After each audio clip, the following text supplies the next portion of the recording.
you part of this conference. Dr. Anand, Dr. Ved, all the very best to you. Thank you, Dr. Chauhan. We're very proud. What a great conference you have organized. Amazing. Dr. Atul, this is the first time this conference is going online because of what the world is going through. The last conference was actually held in Dubai on campus, and it was such a vibrant conference. I remember I was there for that. Yes. The first time. Yes. That's right. His Excellency Abdullah Al Saleh, he spoke very well on the subject, if you recall. Yes, absolutely. But I'm looking forward Dr. to the keynotes. Yes. Yeah. Dr. Anand, all yours. Bismillah.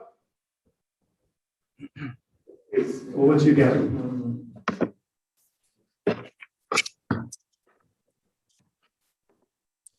Good morning, everyone. Chancellor Dr. Atul Chauhan, Dr. Isa Mohammed Bastaki, President, University of Dubai, Dr. Eva Marie, Chief Data Scientist, IBM, eminent scientists and professors from across the world, fellow colleagues and dear students. On behalf of Amity University Dubai, I am delighted to welcome you all to the inaugural ceremony of the International Conference on Computational Intelligence and Knowledge Economy, ICCIKE 2021, organized by the School of Engineering, Architecture and Interior Design. International Conference on Computational Intelligence and Knowledge Economy aims at bringing together researchers, scholars, intellectuals and industry participants from around the world to share their experiences and contemporary research in the field of intelligent information and communication systems, computational intelligence, Industry 4.0, sustainable civil architecture, and knowledge economy. I would like to request Professor Dr. Anand Kumar, Dean, School of Engineering, Architecture and Interior Design, Amity University, Dubai, and Chair of ICCIKE 2021, to kindly deliver the inaugural welcome address. Thank you, Gary, and good morning to everybody. I would like to welcome you all to the second edition of the International Conference on Computational Intelligence and Knowledge Economy, ICCIKE 2021. Raise your voice. The first edition of this conference in 2019 was a roaring success, and we expect no less from the second edition. In 2019, the conference was conducted on a very impressive campus in Dubai, while in 2021 is a fully online conference, yet the rigorous in ensuring the same quality as in the first edition.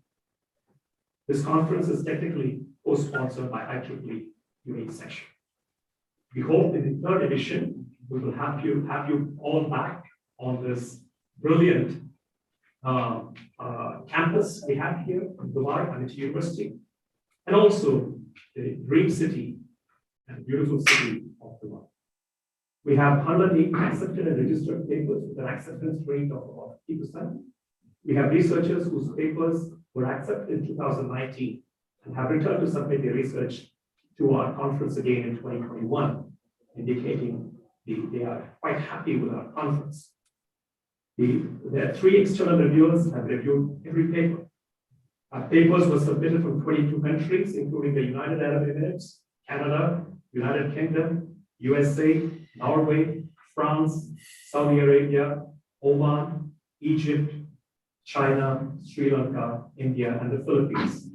The authors were from Indian Institute of Technology, Madras, NTNU in Norway, Ryerson University in Canada, University of Philippines, Technological Institute of the Philippines, Jawaharlal Nehru Technological University in Hyderabad, Central University of Jharkhand, and Vellore Institute of Technology. I would like to acknowledge that in all facets of the university functions, the success of this conference traces back to the dynamic support of our Honorable Founder President, Dr. Ashok K. Chauhan, Chancellor Dr. Atul Chauhan, CEO Dr. Wajahat Hussain, and Pro Vice Chancellor Dr. Ramachandran. All colleagues in the School of Engineering, Architecture, and Interior Design, and the organizing committee, led by Dr. Ved Mishra, who's also a general chair of the conference, have put in a lot of effort in the preparations. We also have an array of people across the schools and departments at Amity University who have contributed in a variety of ways to reach this stage. We have many external reviewers who have ensured the quality of the accepted papers. Our external reviewers are based in the USA, Australia, United Kingdom, Canada, Finland, Romania, South Africa, United Arab Emirates, and India, among other countries. I look forward to hearing Dr. Isa Hasaki, a renowned academician from the UAE, because we have a common subject interest in communication engineering. And also, we look forward to hearing from Dr. Eva Marie Muller-Studer. She's an AI expert, and in the terminology of Elon Musk, she's the techno queen of AI. And later during the day, we will hear from Dr. Ahmed Olabi, who's a senior administrator, but highly technical, and Dr. Peter Verman, who is a research-focused professor. We have a unique twist to this conference, a competition designed by our Vice President, Dr. Kavita Shukla, that brings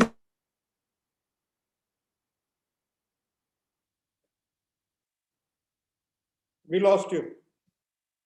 who will later conduct research and innovate. Sorry.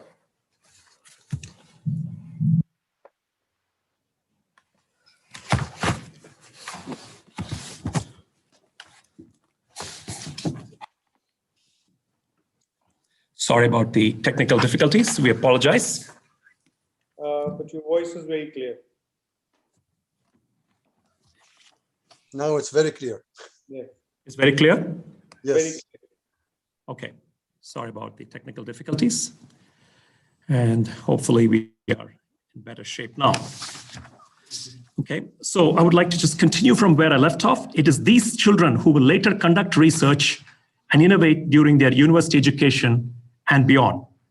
The theme of this conference is computational intelligence. Artificial intelligence is a national priority in the UAE agenda. UAE has established the Mohammed bin Zayed University for Artificial Intelligence, one of the first universities in the world that is exclusively dedicated to AI research and academics. We also have a number of colleagues and students in our school at Amity University, Dubai, who conduct research and innovate in computational intelligence and its applications in a variety of contexts.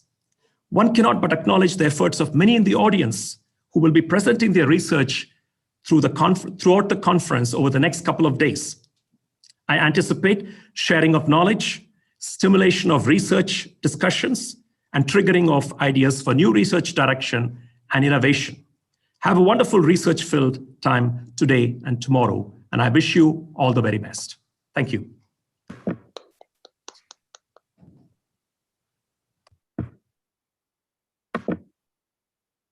Thank you very much for your inaugural session. And now we have the Chancellor Sir's address. Ladies and gentlemen, we are extremely proud and privileged to have amongst us our Chancellor, Dr. Atul Chauhan. Sir, I would like to request to kindly address the inaugural session, please. Thank you so much, Gary, for inviting me. Let me first of all congratulate you for bringing such a great spirit of entrepreneurship to the university and for your leadership of the incubator at Amity University, Dubai.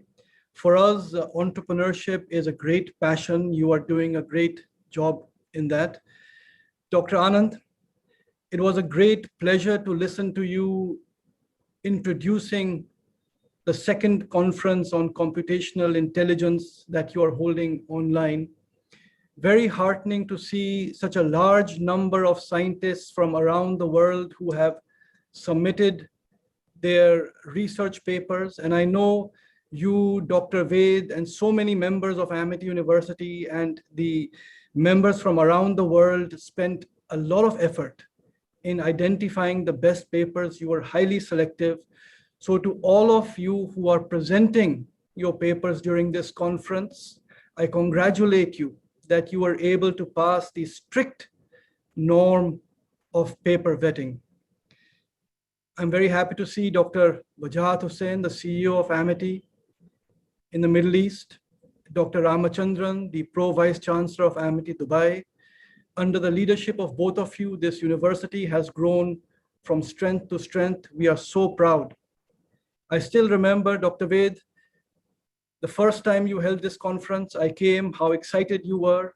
So many of you have worked, and Dr. Anand, as the Dean of our Engineering Sciences at Amity Dubai, we have great aspirations to be one of the great leaders in the Middle East in the field of engineering, innovation, and sciences.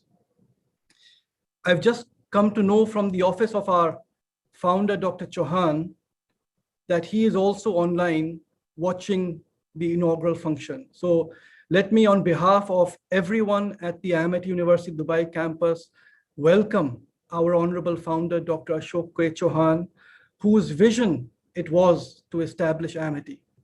And for all the members from around the world who may be new to Amity, let me just give you in a 1 minute the background.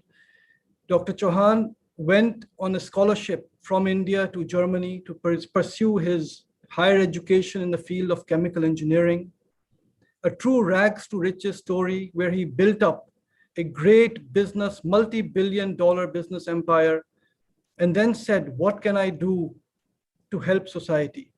And that is how Amity was born. And because Dr. Chauhan always had a passion for research innovation, he started off his career as the head of R&D of a large Swiss corporation in Germany. The fundamental philosophy at Amity has always been innovation. And Dr. Chauhan had always given us this mission that in our universities around the world and even at school level, we should inculcate a scientific temper amongst the students. And that is why we are so proud that even at school level itself, over 100 students across Amity schools have filed patents. That is absolutely unique. It is with this same commitment, when we came to Dubai, we gave this commitment to KHDA and to everyone in the government, that the Amity campus in Dubai would just not be a teaching outpost, but would be a research and innovation-led university. So that is why I am extremely proud when the university organizes conferences like this, because it is the bringing together of great scientific minds who will come out with new knowledge. So once again, I congratulate Dr. Anand and the whole team, Dr. Ramachandran. We're extremely honored as a university to have Dr. Isa Al-Mohammed Bastaki as the keynote speaker. Sir, you are a great scientist, a great academician, a great administrator, and one of the great statesmen in the United Arab Emirates. We have seen over the years your leadership in the field of academics, in the field of science and technology, and everyone is passionately looking forward to listening to your keynote address. Thank you so much for being here together with us. Dr. Eva Marie Müller-Stuller, I think you could not have got a better speaker as the chief data scientist at IBM. And Dr. Ramachandran was telling me that we are working together closely with IBM to educate our students. Thank you so much for coming on this platform. We are looking forward to listening to your professional discourse. So with this, I wish all the participants who will be presenting all the very best. Amity is a very large family. We have now campuses in 15 countries. We have over 175,000 students studying across the world at schools and universities. Now that you are part of the Amity family, wherever you are in the world, where Amity may be, whether it is New York, whether it is San Francisco, whether it is London, it is Amsterdam, whether it is Singapore, or anywhere in the world, please do drop in to the Amity campuses. You will be welcomed like one family. So with this, all the very best to all of you. Thank you.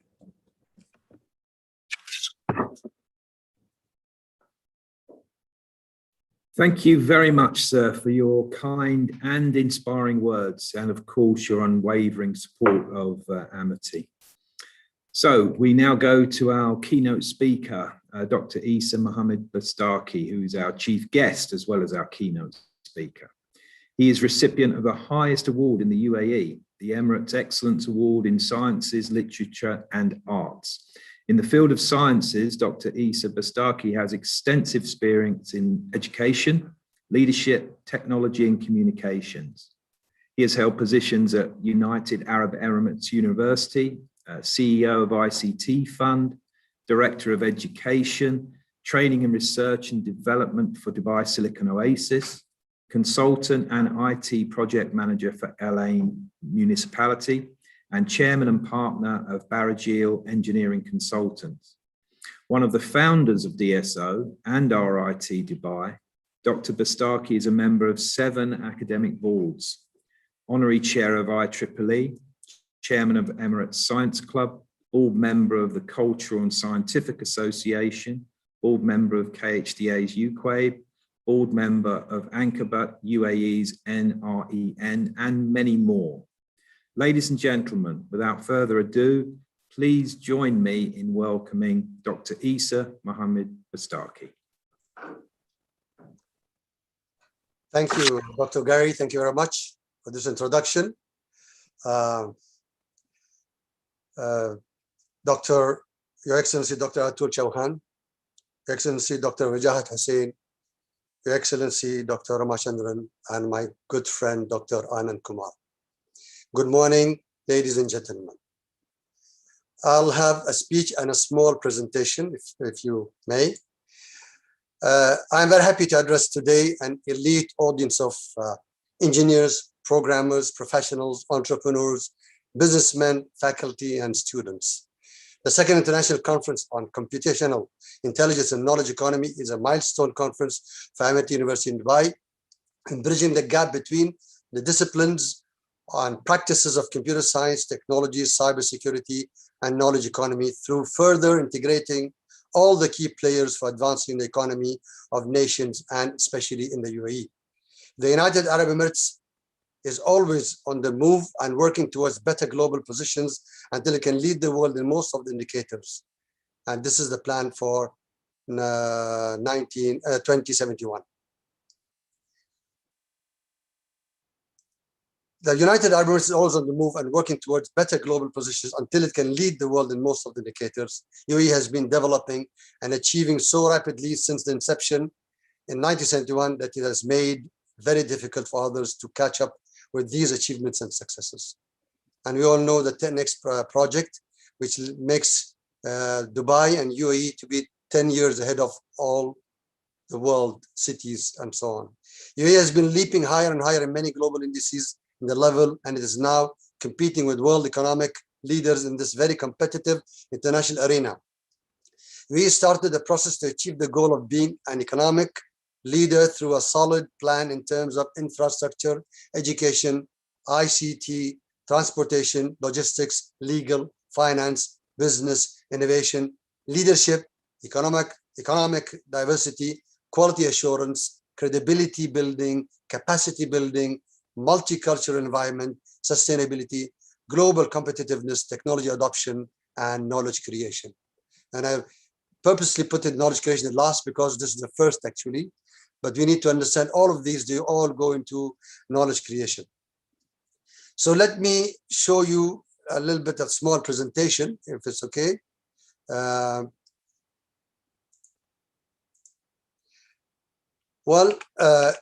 What I'm trying to say is, why was Dubai ready, and UAE ready for this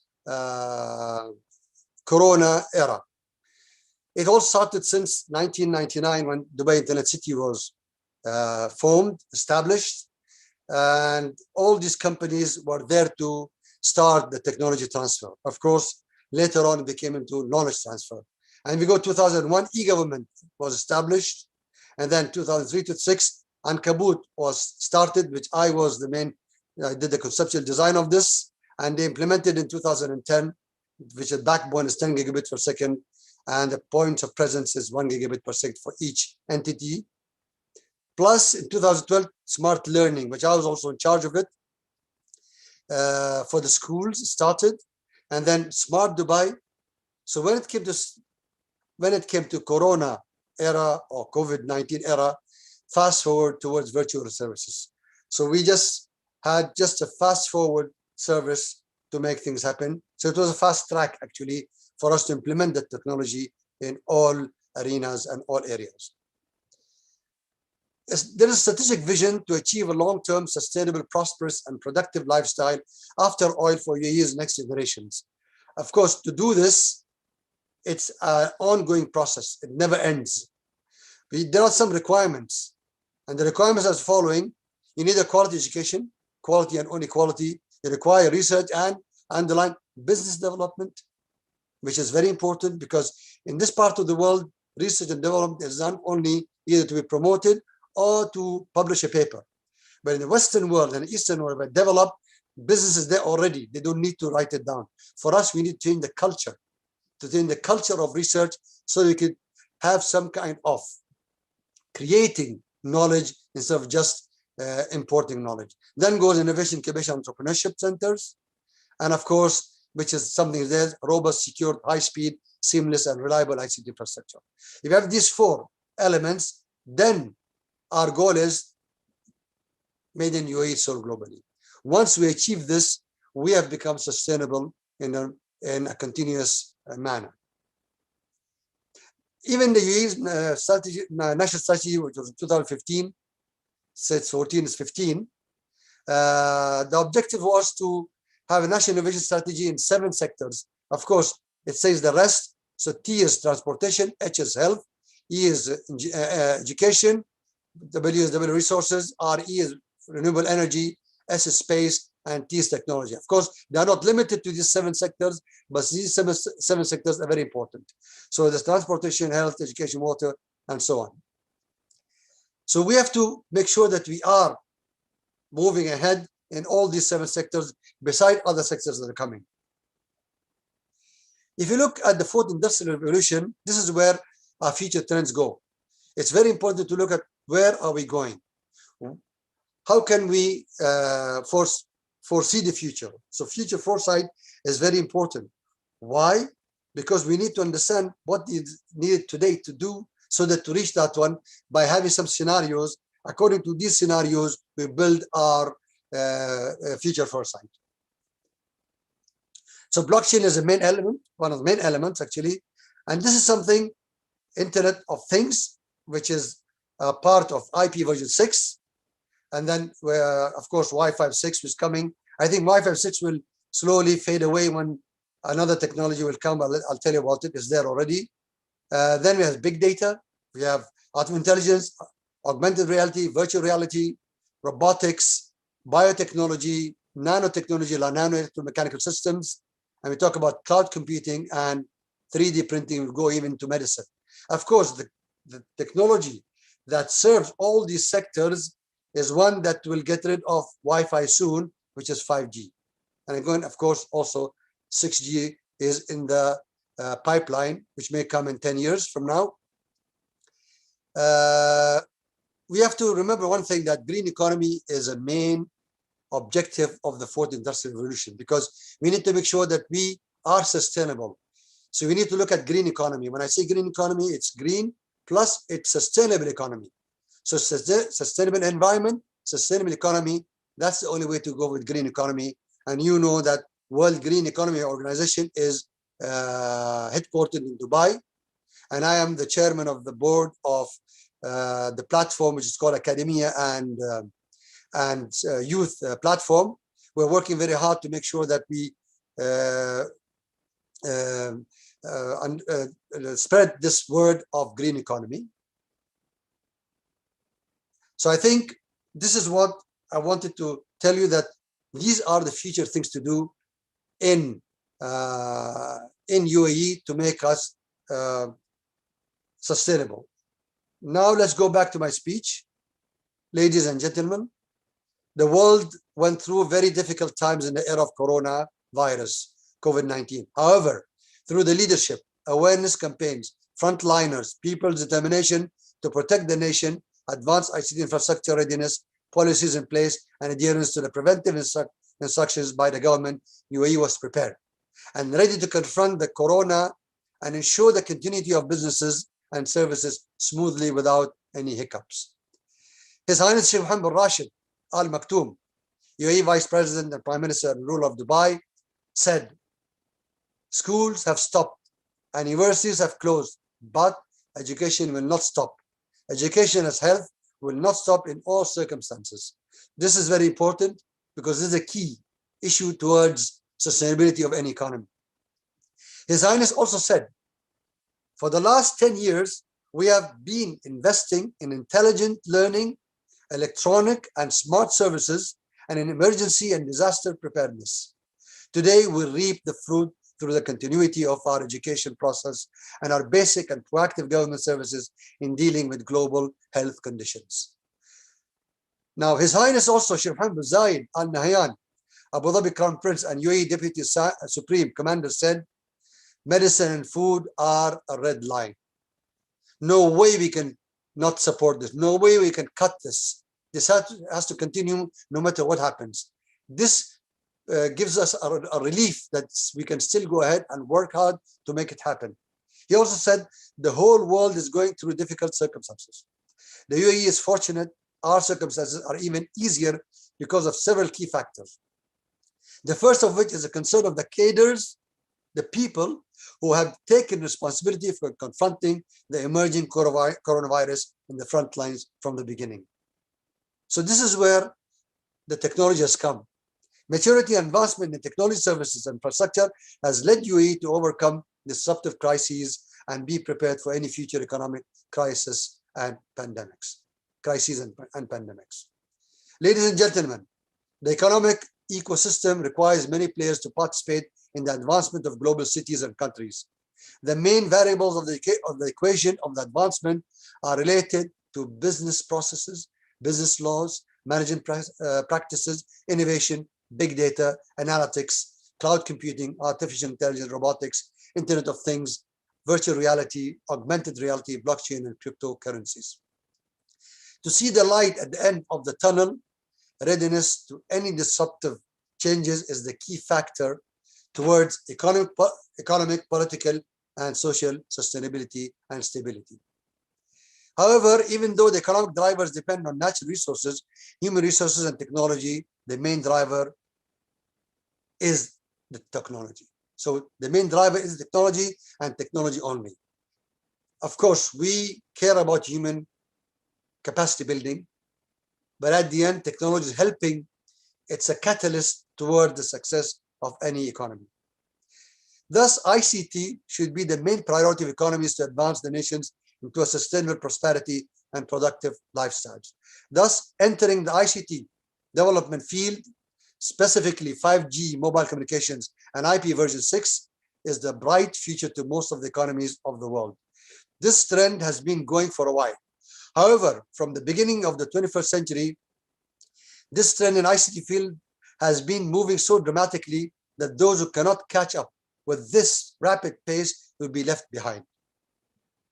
They will be facing a challenge of implementing very fragile economies depending on delicate economic foundations. The economic driving forces depend highly on technology and specifically on ICT. The ICT trends are so agile, it is very difficult to keep pace with these vast changes unless there are serious strategic plans and initiatives to implement the elements of ICT value chain in order to create knowledge-based ecosystem. This value chain has three main elements that will build the foundations of a knowledge-based society, starting from creating the skillful workforce through education activities, moving towards number two, the intermediate stage of creating patents and intellectual properties by encouraging research and business development activities, and third, ending with knowledge creation. If you don't achieve knowledge creation, you will never achieve anything to become sustainable through incubators and startups. If you look at statistics of the present and future ICT sector, we can realize that this sector is and will be the main driving force towards economic development, which will be the basis of establishing a knowledge-based economy. In the Global Innovation Index of 2020, Switzerland was number 1, number 2 was Sweden, and number 3 United States. If you look at all those criteria, the one criteria that they were first, second, and third was knowledge creation. Switzerland was number 1 knowledge creation, Sweden is number 2, and United States was number 3. So that's why knowledge creation is very important. We would understand the global development trends and how UAE leaders are working hard to enable the rapid evolutionary measurements and expedite the execution of major projects and innovative ideas. This innovative concept was adopted and implemented to be a part of the development process of the country. As a result, this healthy environment encourages the youth in the community to participate in the innovative activities to support the initiatives of the UAE to transform the UAE into a smart society based on knowledge creation. Nowadays, science and technology development is the magic wand of every enterprise to reach the mega goal by solving economic, political, technical, societal, and or social problems or deficiencies in system of a country. Furthermore, targeting the youth to seek the path of science and technology in business through BizTech and law through law tech should be the priority of the endeavor in order to prepare them to contribute to the development of the economic future of the society. This in turn will help them to improve their future lifestyles and contribute to secure sustainable growth for future generations with the emphasis on quality of life for each human being. Consequently, ICT sector has played this role to spread the word of technology and science in the schools and higher education in the UAE. The second international conference on computation intelligence and knowledge economy, ICCIKE, is an event to bring together researchers, scientists, and experts in technology, engineering, space sciences, smart transportation, smart clean energy, smart business, and economics to add value to the participants and discuss the latest advancement in the areas of smart economic prosperity and sustainability. These kinds of initiatives, such as smart cities, smart government, and smart learning, play a very important role in the human capital development in countries, which in turn contribute to the economic well-being of the society. The objectives are to introduce to the professionals, academicians, and students the importance of technology and development of societies and the solutions of the day-to-day economic problems encountered in this world. God bless you all. Have a successful event and a very nice day. Thank you all very much.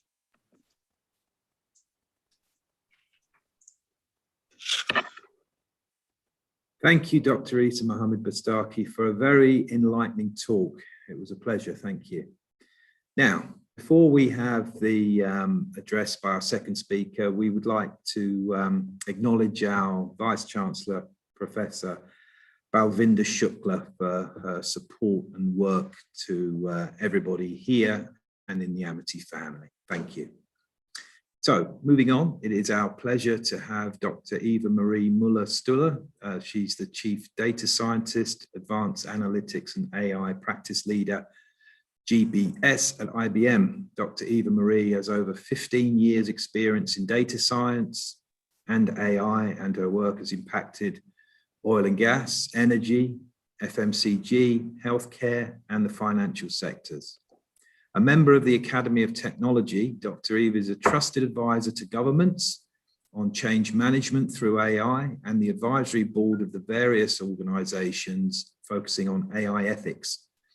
Dr. Eva holds a doctorate from Philipps University Marburg and a Master of Science degree from the Technical University of Munich. While on a scholarship of the Japanese government, Dr. Eva also spent a research year at the Tokyo Institute of Technology. May I request Dr. Eva Marie Muller-Stuller to deliver her keynote address, please. Thank you. And yeah, thank you so much. I'm very honored to be invited. I would like to share my screen. Can you see it? Perfect. So yes, thank you for the invitation. I think it's a wonderful event. It's so important. And so I thought about what to talk about today. And one of the most important topics I actually see with all the advancement we have in technology, what is about ethics? And especially when it comes to data science, AI, and the way we are moving forward, and the pace we are moving forward. The main question that I focus a lot on at the moment is the importance of AI ethics and why should I actually care?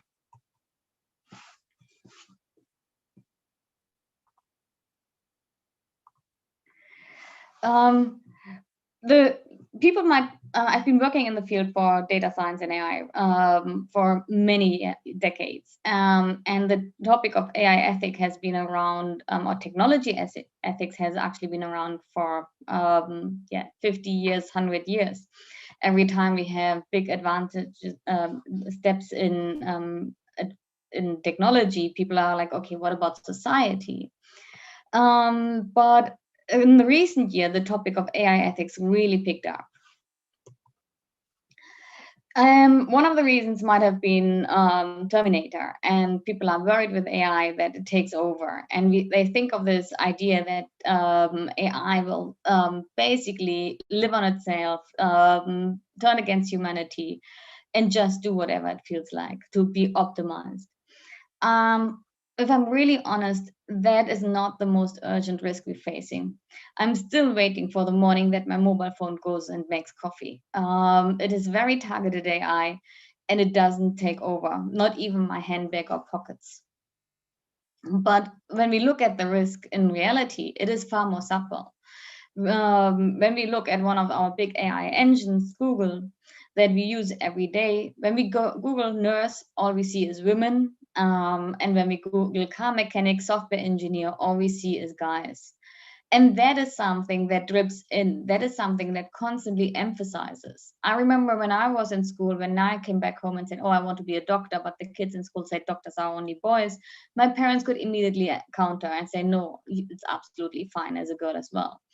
Or if I'd said I want to be a computer scientist or space shuttle engineer, whatever that is, my parents could emphasize that. But with having AI solutions that are run by and emphasizing the majority of the world we currently have, we will have a big issue facing with more and more women dropping out of STEM subjects. For example, for everyone who goes to the office, I haven't been there myself for a year, but it is, you look at the empty office space and you say that's clearly nothing wrong. Offices nowadays are getting more and more optimized using data and AI so that it becomes more comfortable. So, but what is actually happening with your office? Your keyboard has been absolutely optimized on the average size of a white male. So an average American, 1.90 meters tall, he has a perfect keyboard. As long as you're smaller or different, it doesn't fit you that well anymore. The mouse is optimized on male hands. They all come in the same size and they're all too big for me, and I think for a lot of people. The screen stands are male ratios. The iPhone is actually famously designed for many diverse groups are saying they're too big. The chairs don't adjust. The tables are too high. And actually, there's a famous study that the perfect room temperature was done for men in the 70s and is actually 5 degrees too cold for women. Everyone says, I remember that argument. I'm always turning the aircon down, and my wife always turns the aircon up. We have different bodies, we have different metabolism. The only thing that you can do is having separate office or just having hot days and cold days.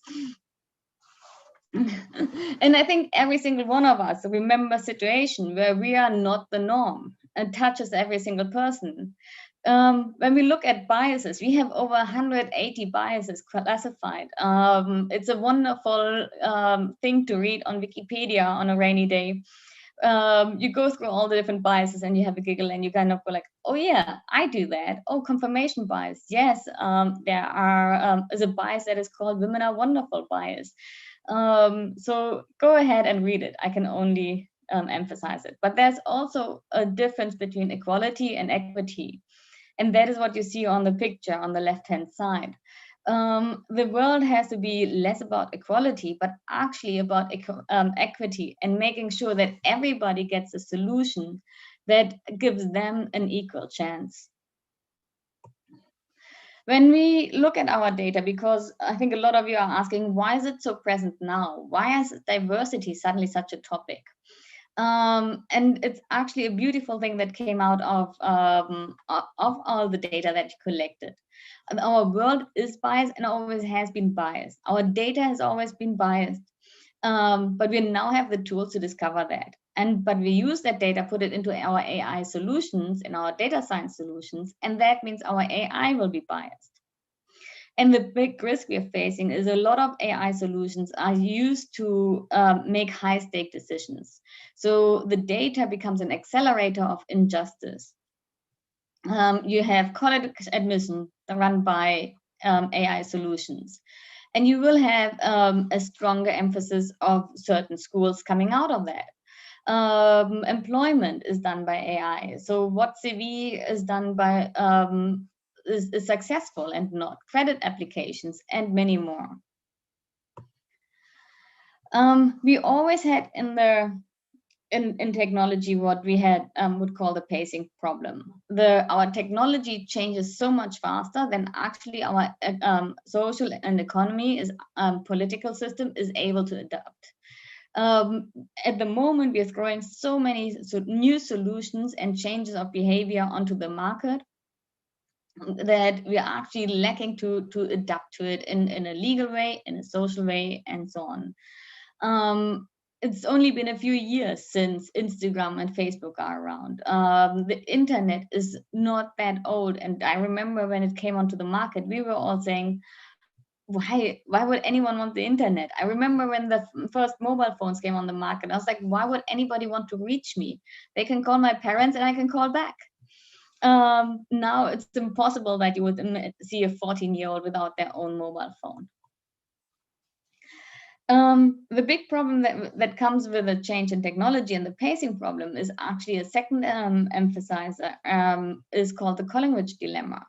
So when the change is easy, we need, and the need cannot be foreseen. But once we can understand why we need to change it, the change is actually too expensive and too difficult. So with every technology, when it came to the market, we kind of thought like, it's fine, let's go ahead. But only when we saw, okay, there are certain things we don't like. And I think a lot of you have seen the social dilemma. Then it's hard to change it actually. When we were building the like buttons on Facebook, nobody thought it's going to have an impact on the psychology of kids. Now we see an impact on the psychology of kids of being the need of being liked. And we don't really know how to go back and change. The possible impact we will see is on all different areas. It can impact the individual on privacy, safety, security, equal rights and fairness, all of that. An organization, intellectual property protection, economic disruption, society, biases, behavioral conformity, and national and international impact on security, again, international property protection, economic disruption, and safety. And it's really important for every single person, when you are affected by AI and data solutions, that you understand why. If you go to your bank and you get rejected and say, no, sorry, no loan for you, wouldn't you want to know why? If you go to a doctor and they say, oh yeah, you have to do this and this procedure, wouldn't you like to know where he got trained and where he take the knowledge from and how old his knowledge actually is? So we need to have standards and an agreement on how to actually control AI. So what is the solutions? The first big solution is we need to have legal frameworks. We need to have legal definitions of what is AI, what is a robot, and how can we make sure that the AI that is in the market is actually building a society we want to live in. The big problem, AI travels across borders, but ethics are actually based on our culture and are different in every single region. So I'm working with various organizations, and it's one of the big problems we have. We have to make sure we don't get into this, what we call ethic imperialism, that it all comes out of Silicon Valley and they tell the rest of the world what is ethical. We need to have a stronger voice for African countries, for the Middle East, for China, and so on, that we actually are all equally represented on the table. The next thing is, whenever you build something, it could be an AI, it could be a software, any kind of technology, ethic, fairness, and bias should be at the start of the project. It cannot be an afterthought.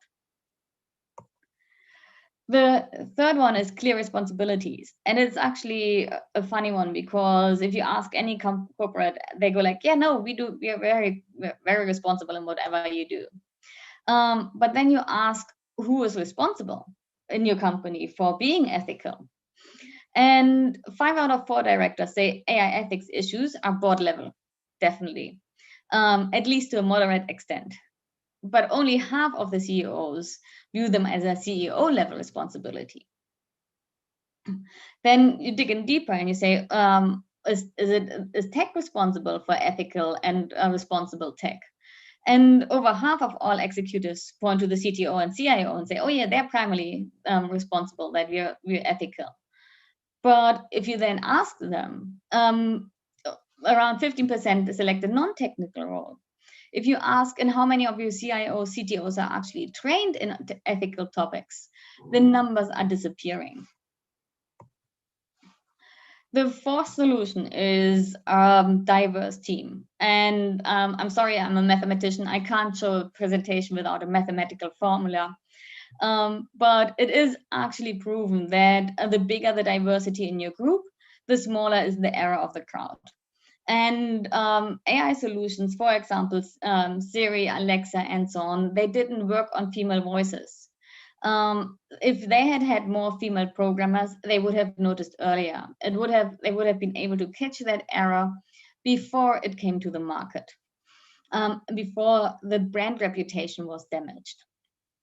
So build the most diverse teams you can do, different sizes, different colors, different backgrounds, and you'll always be safer of building something that is biased.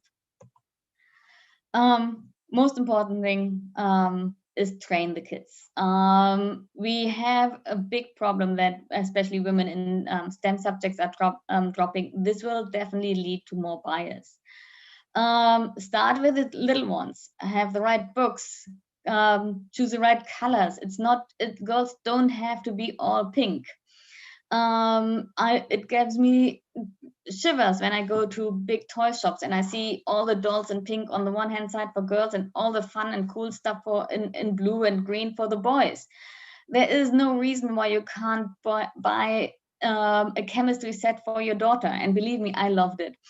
Make sure you have educate students on university level, make them aware of ethics, make them aware of their biases and how to fight it, and give ethical guidance and trainings to professionals, students, and everyone working in the industry.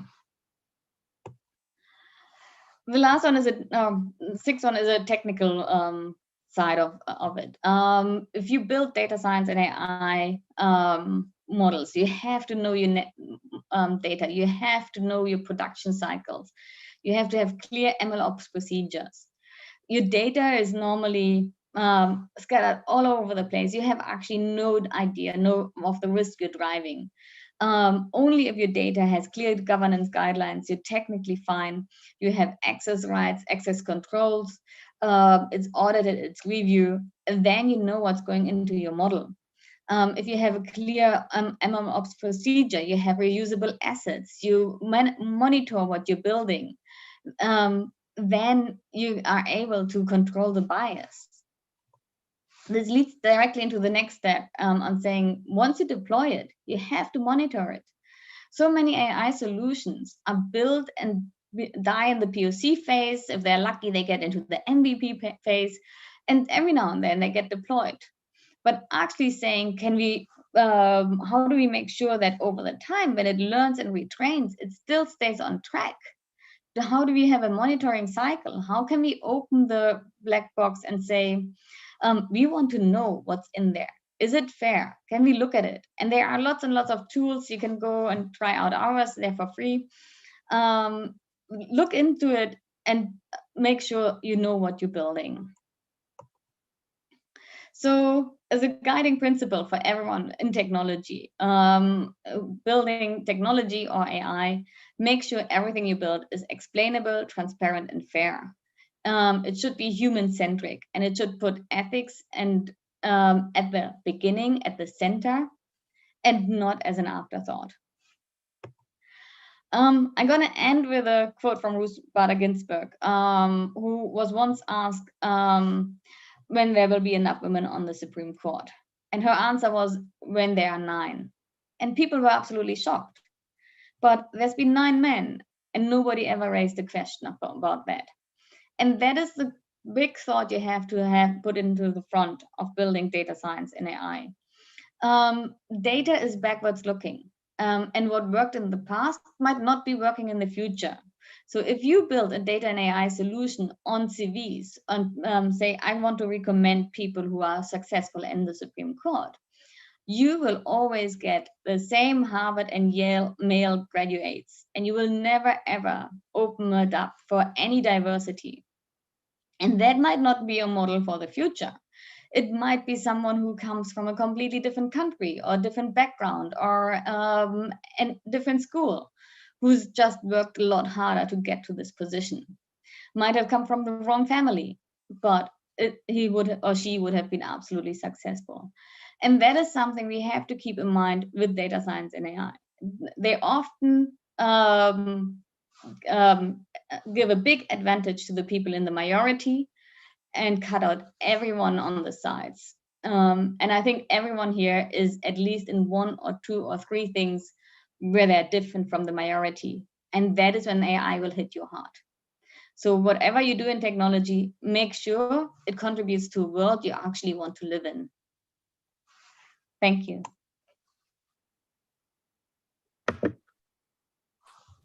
Thank you, Dr. Eva Marie Muller-Stuhler, for an insightful and a very engaging presentation. Now, it's time for the release of conference proceedings for ICCIKE 2021. May I now request the dignitaries to kindly release the conference proceedings.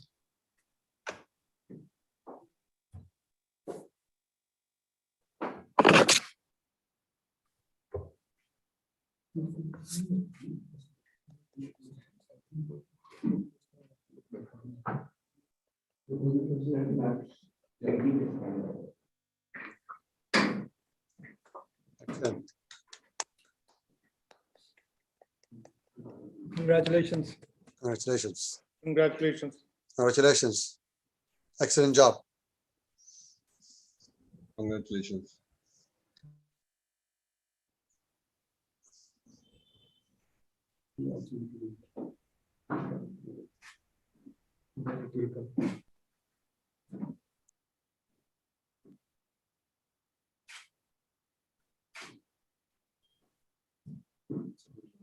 Yeah, yes, yes. 1, 2.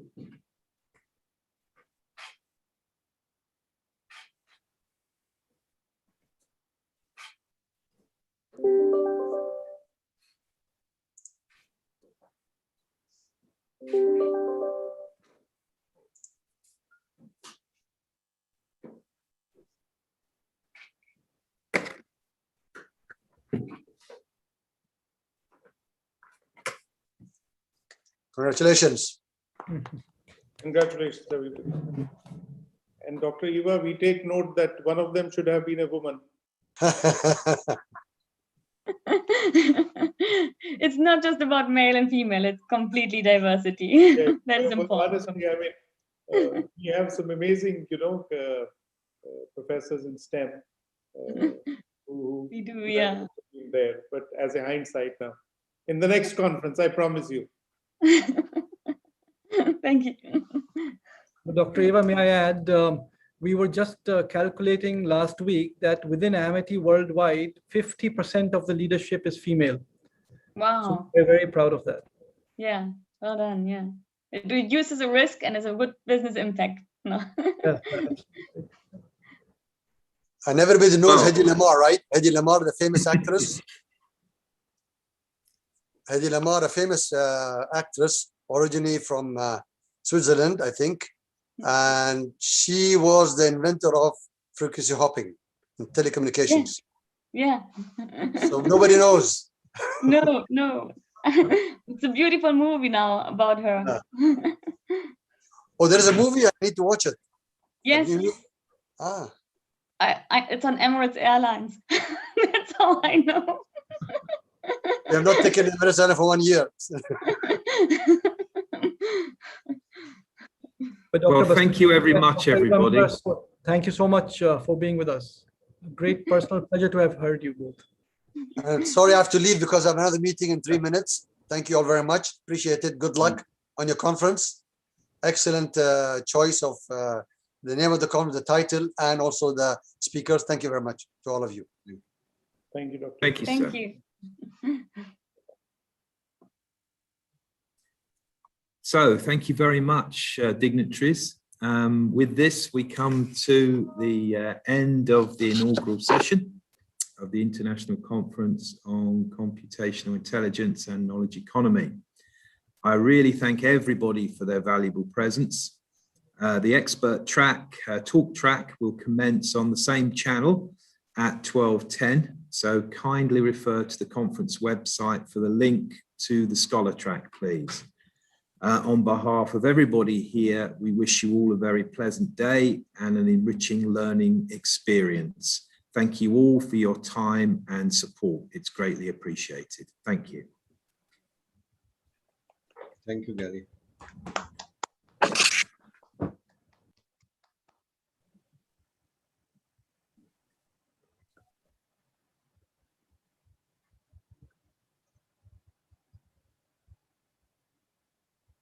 Can we exit now? I would like to Gary? thank all of you who were able to make it. I would like to start with Dr. Atul Chauhan, making time from his busy schedule. I would like to also thank, of course, Dr. Isa Bastaki, who has left, Dr. Eva Marie Muller-Stuhler. I thank you, and Dr. Wajahat Hussain, Dr. Ramachandran, thank you all for joining.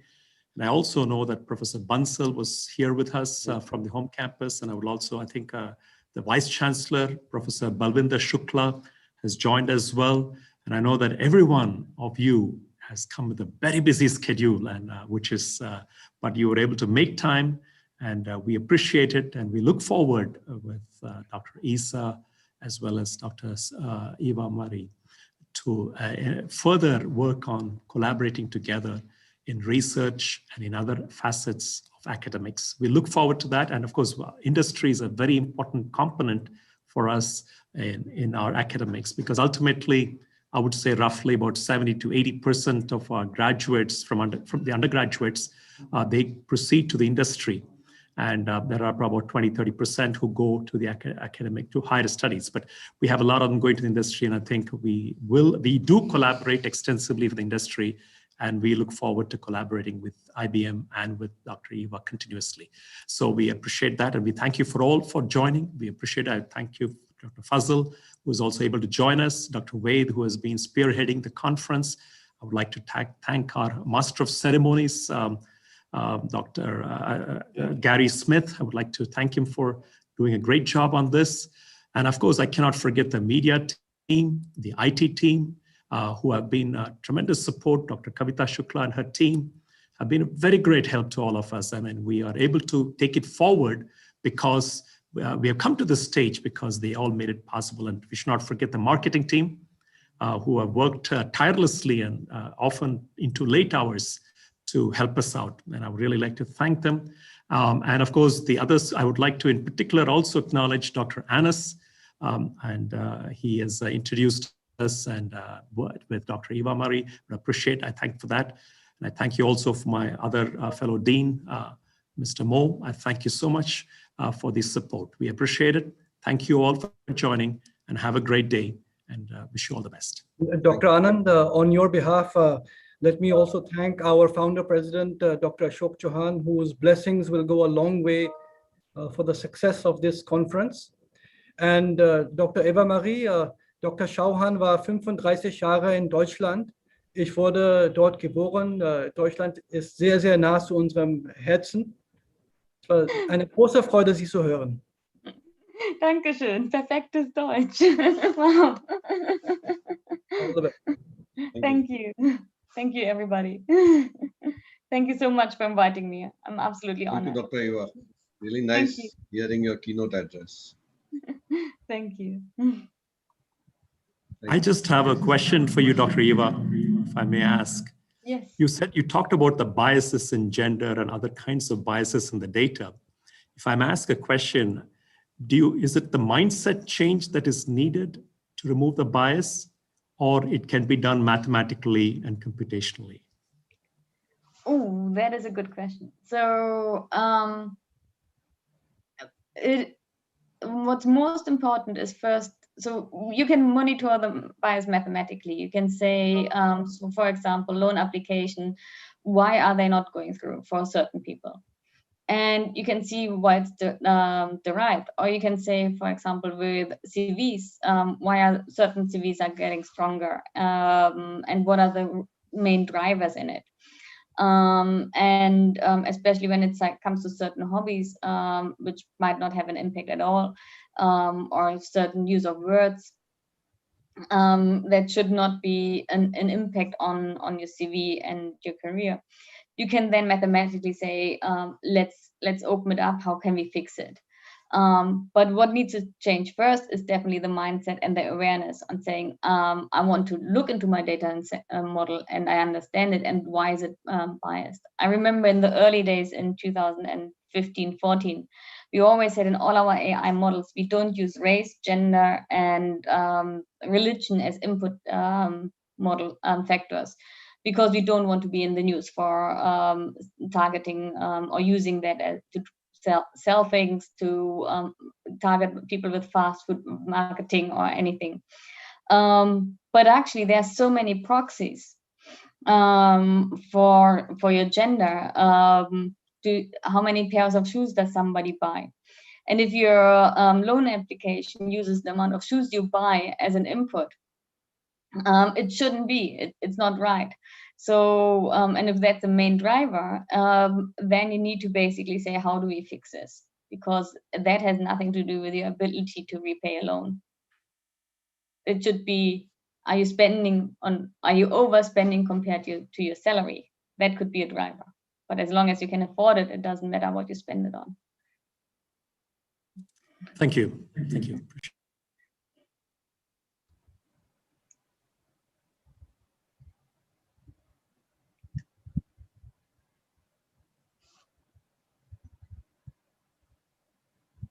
I think we can sign off. Okay. Thank you, everybody. Thank you, everybody. Thank you, Chancellor. Goodbye. Hope to see you soon in Dubai. Yeah, look forward to that. Yeah. Take care.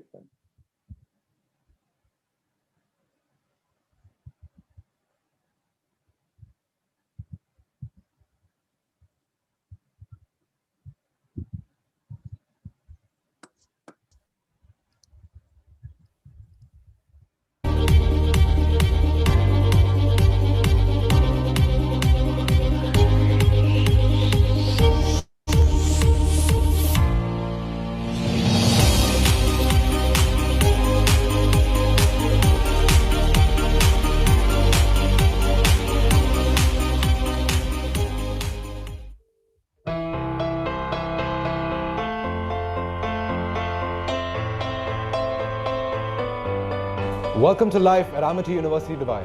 My name is Alan Sinarana.